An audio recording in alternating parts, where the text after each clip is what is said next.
Have you ever found yourself doing anything other than what you should be doing? Let's say that you need to finish an important task, but instead you end up watching TV, cooking, eating junk food, talking over the phone with your friends, playing games, scrolling in social media, or even sleeping. Seriously, has that ever happened to you? Professor Stephen Hayes, one of the founders of acceptance and commitment therapy, known as ACT, states this concept as experiential avoidance.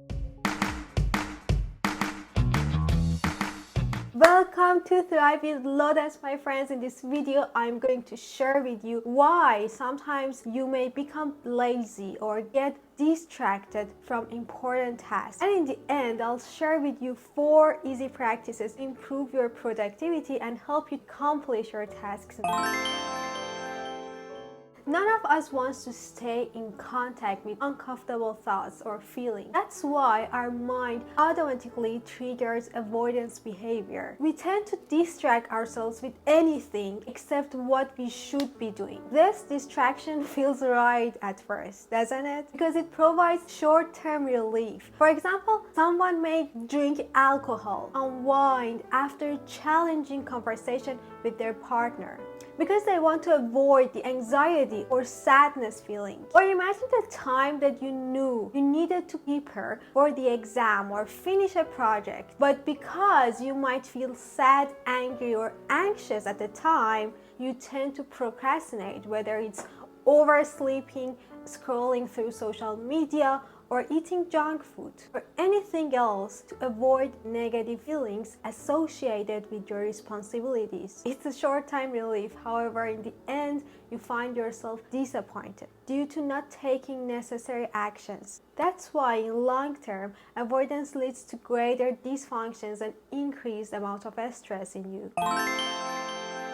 Now, the question is that what is the solution? Professor Hayes mentions some steps in his book that I bring 2 of them today to help you with your procrastinations and laziness. In the first step, he says that we can experience or make room to our uncomfortable thoughts or feelings instead of suppressing them through avoidance. Research has shown that we still have the power to continue doing our tasks, pursue our values and goals in presence of negative thoughts.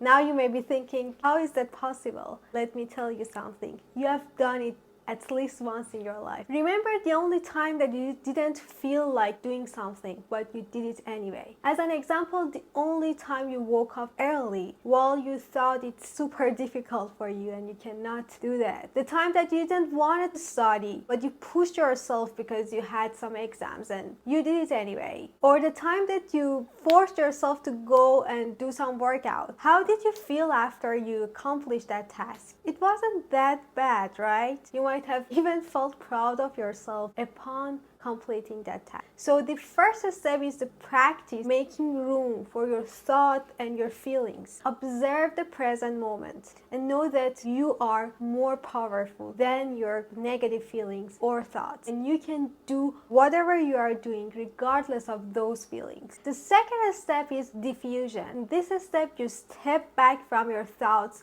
that interfere with valued actions. See your thoughts for what they are. Here, Dr. Hayes mentions the term workability. So you need to become aware from your behavior and see whether this avoidance, for example, oversleeping or eating junk food, will move you towards your value, or it's just a short-term relief.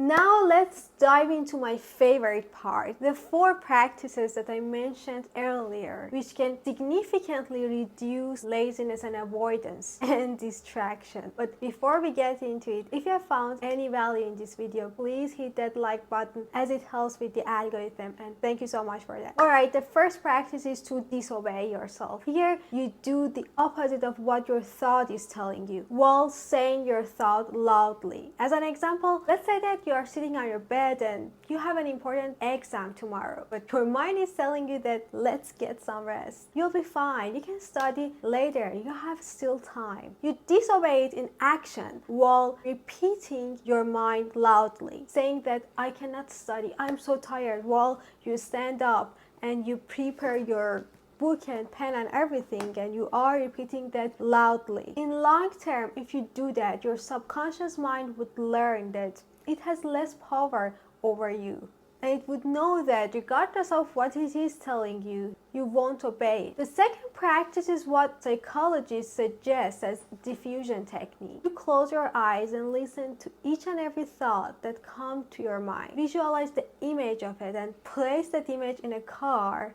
Imagine that car is getting farther from you. As an example, now you're very stressed and you are thinking of ordering a chocolate cake, or maybe you have it currently in your refrigerator. So because you are stressed about your project, you would rather go and grab that cake and eat it all, because you don't want to feel bad about yourself. So you close your eyes, visual that delicious chocolate cake in the car, and it's moving farther away from you. Repeat that process as many times as possible and notice how your inclination towards engaging this overeating behavior decreases. The third practice is to give your mind a name. It could be, for example, dictator, king, queen, Mr. Brain, or any other funny name. If you know anything right now, you can share with me below in the comments. The idea is to call your mind with that name whenever it tempts you toward avoidance behavior. As an example, it's night and you don't feel like brushing your teeth, so you want to stay in your bed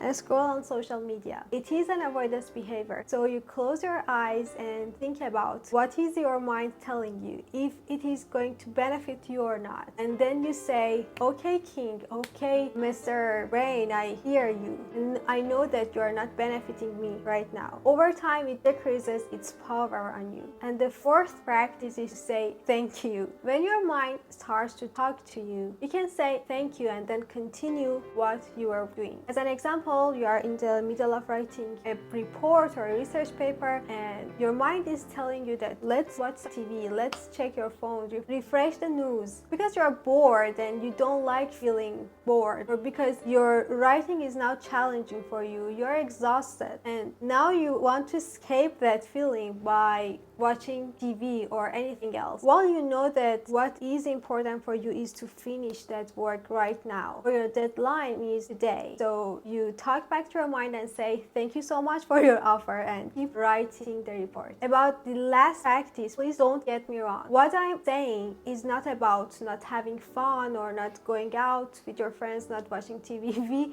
are humans and we need it. The point is only for the times that we know that we should stick to our task while we're escaping it because we feel stressed, anxious, or sad. And now that you heard about this 4 practices, if you don't want to forget about them, it's better to write a summary of this in your notebook, or put that summary in the comment below. That can help you to review it, memorize it better, and start to apply the first one right now. If you are also interested in improving your productivity more, I invite you to subscribe to this channel to watch more videos like this. Okay guys, let me summarize what we discussed.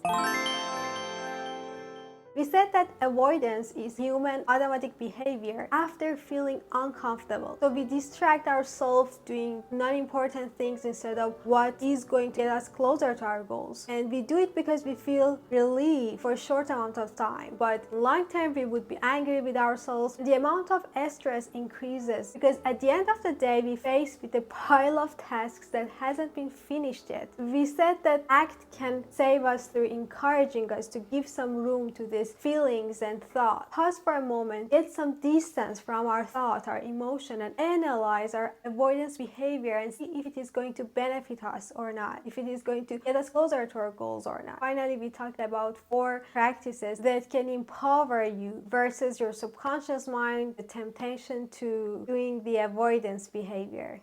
Honestly, I've tried these practices and I can assure you it works. You can do it for a week and see the amazing results on how it reduces your procrastination and improves your productivity. I'm super glad to be with you until the end. Again, welcome to our community and I can't wait to see you in the next video. So, bye for now.